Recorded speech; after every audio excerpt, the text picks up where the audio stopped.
A nice long productive day out here at our main site. I'm getting ready to get back on the road and head home.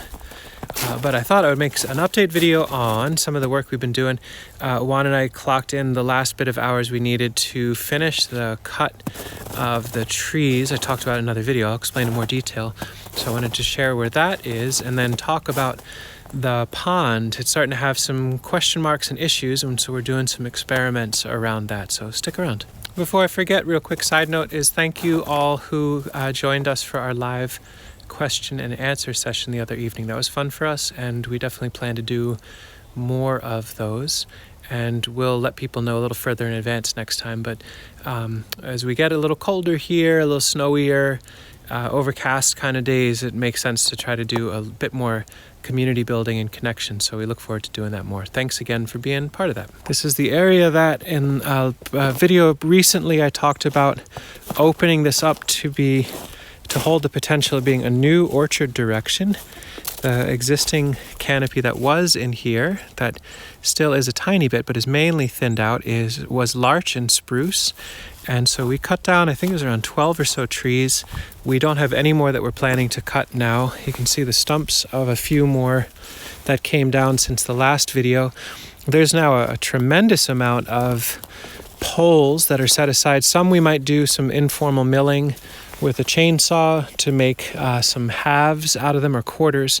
Some of them we'll use in their full roundness and peel with a draw knife or with nursery spade. I think Peter, one of our great community members, suggested using the King of Spades nursery spade to debark some of these trees. So we'll try that and share notes. But lots and lots of beautiful stems on the ground. They're all slightly off the ground on logs so that they can start drying down.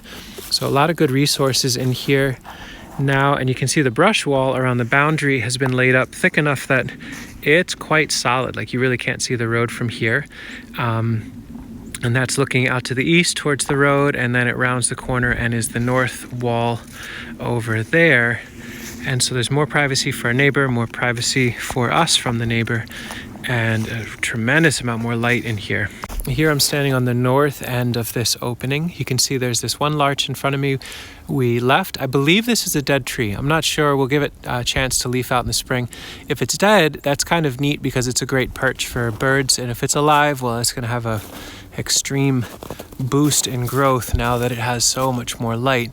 It may blow over in a windstorm. It's kind of an odd looking thing, but it's an interesting character, so we've left it there. And you can see on the south end, we did not want to do a complete pine clear cut. So the Scots pine on the southeast corner remains, the spruce there on the southern end remains, and this really beautifully balanced, nice looking older spruce in the center of the frame here remains. And so there's a bit of shade that'll be dappled throughout. I think what I'll do is get on a ladder and ratchet strap it in and use a pole saw and lift the canopies of these another, halfway up, so they're a little bit more lollipop trees. Let a lot more winter, spring, and fall light in, but still offer some dappled shade for the young plants during the peak summer. But my mom's view from her home out to this is not that different because these are the trees that are on the leading edge for her view shed. But the interior of this is extremely open now. This is a dramatic increase of total canopy exposure. And now all these understory elements, the hazelnuts, the plums, the bitternut, hickory, the different varieties of currants, they're all going to really explode with growth.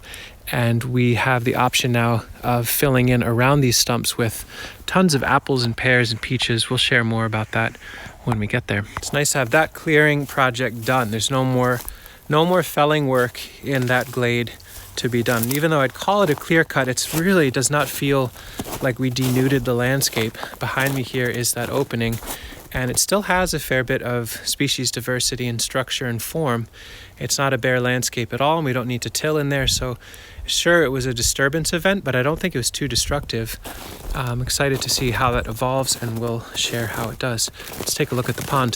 The last time I was out here, I made a video about some things going on in this area, but the pond in particular, and I commented how there was snow on the ground, but I didn't see water in the overflow channel, and so that let me know that all the water coming in was being held in the pond.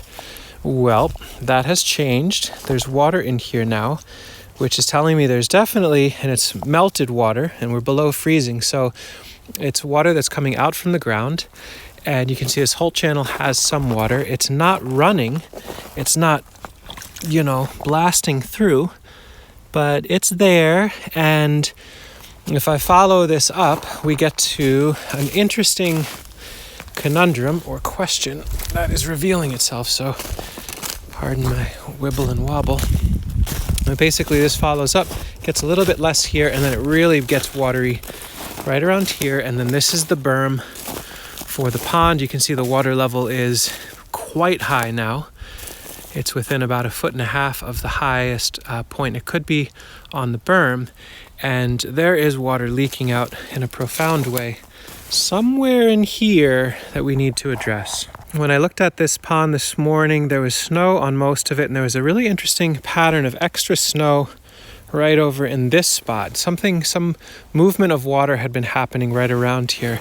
And I suspect that the leak that we have coming out down there is starting either on the berm or down low. As the pressure of the water increases, it's finding its way through.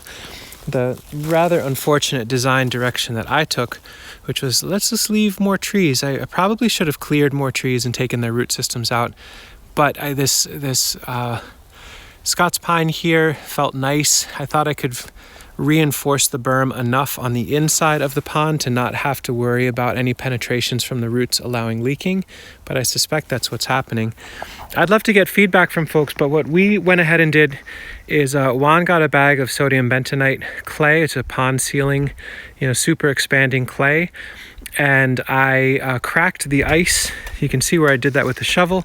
Cracked the ice away from this question area, this potential problem area, and committed an entire 50-pound bag into this general area, with the idea being we got it below the ice so it has a chance to fully hydrate and swell.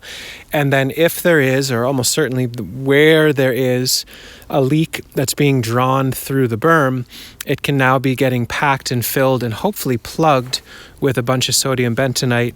Really open to some ideas here. Do folks have some suggestions? We aren't interested in bringing a machine back in.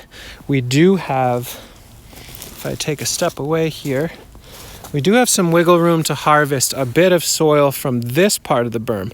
This is much, much higher than over there, and we could bring some soil from here and deposit it in the water or pack it in or something. I don't really want to move water or soil from very far away, but 10, 20 feet away, happy to do it. Certainly not going to get in the water right now, but it's beautiful to see how much water is in here, and I'm a little bit nervous about how much. I'm fine with some leaking, but I'm really not fine with it starting to run through the berm and chase out a real gouge and kind of blow out the whole water holding. So any ideas that folks have, I'll take, and I'll also share with folks how this works. We'll know if it does, if there's way less water leaking out down there after about a week or so. This kind of thing takes its time. We still have our fun deer friends all through the landscape here, but it's getting colder and we're enjoying their presence, so we'll just let them be. Talked about that in the last video. What Juan and I are doing, we'll see how it goes, but we're going to pound in posts around the entire perimeter of the property and then run 14 gauge wire in 3 lines and basically have the option of excluding deer. With the amount of planting we want to do this spring, I'd like to be able to have wire up that basically shuts off the deer valve for a year or two, just so we can get these young trees past these friends. But there's a mom and her 2 kids. We have enough food that we don't really feel pressure that we need to hunt them.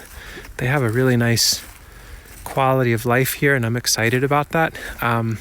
But I just need to be able to ask them to not be here for a little bit, for a year or two, so we can get the trees big enough that they can come in and eat all the fruit later on.